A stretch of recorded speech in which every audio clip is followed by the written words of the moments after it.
ধর্ষণ নামটা শুনলেই চোখের সামনে এক নির্মম, ভয়ঙ্কর এবং পৈশাচিক ছবি ভেসে ওঠে চোখের সামনে।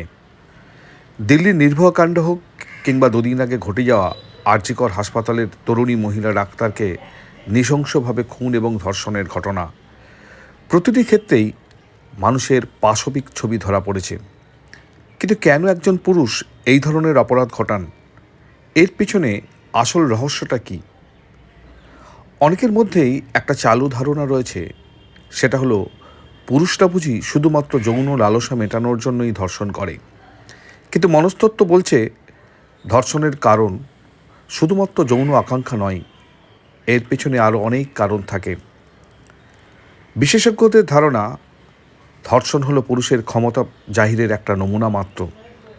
কিছু পুরুষ তার ক্ষমতা জাহির করতেই এই অপকর্ম করে থাকে।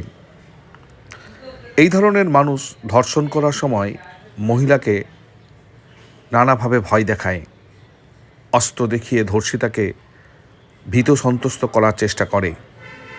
সেজন্য এদেরকে বলা হয় পাওয়ার রেপিস্ট।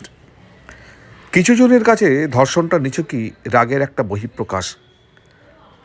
তারা কাকে ধর্ষণ করবে তাকে আগে থেকেই চিহ্নিত করে রাখে। তাদের মেন উদ্দেশ্যই থাকে ধর্ষিতাকে মানসিক এবং শারীরিকভাবে আহত করা। এদেরকে বলা হয় অ্যাঙ্গার রেপিস্ট। কিছু ধর্ষক আছে যারা ধর্ষিতাকে যন্ত্রণায় কাতরাতে দেখলে খুশি হয়, এতে তাদের যৌন উত্তেজনা বাড়ে। তার জন্য জনিপথে লোহার রড কিংবা লাঠি ঢোকাতেও তাদের হাত কাঁপে না।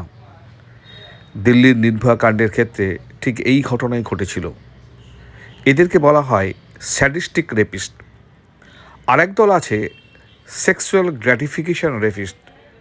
দীর্ঘদিনের নিঃসঙ্গতা থেকে আবেগের বশে অনেক সময় তারা সাময়িক উত্তেজনার বশে এই ধরনের কাণ্ড ঘটিয়ে বসে। তাদের একমাত্র চাহিদা থাকে যৌন তৃপ্তি।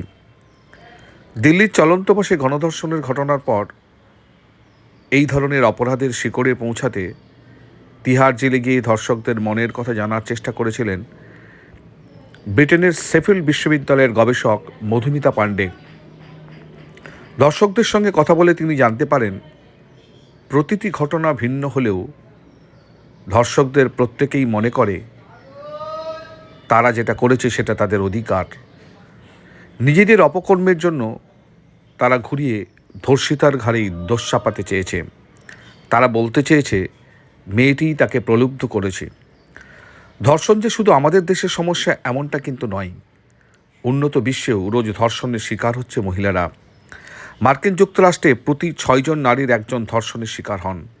43 সেকেন্ডে একজন আমেরিকান মহিলা যৌন হেনস্থার শিকার হয়। বছরে গড়ে প্রায় 6 লক্ষ মহিলা যৌন হয়রানি এবং ধর্ষণের শিকার হন। সমাজবিজ্ঞানীরা বলছেন, ধর্ষণ বন্ধ করতে পারে একমাত্র পুরুষরাই। তার জন্য পুরুষতান্ত্রিক মানসিকতা ছাড়তে হবে পুরুষদের। নারী এবং পুরুষ সবাই সমান। নারী কখনোই পুরুষের ভোগ্যের বস্তু নয়। যতদিন না পর্যন্ত আমাদের মধ্যে এই চেতনার উন্মেষ ঘটছে, ততদিন ধর্ষণ নামক অভিশাপ থেকে আমাদের মুক্তি নেই।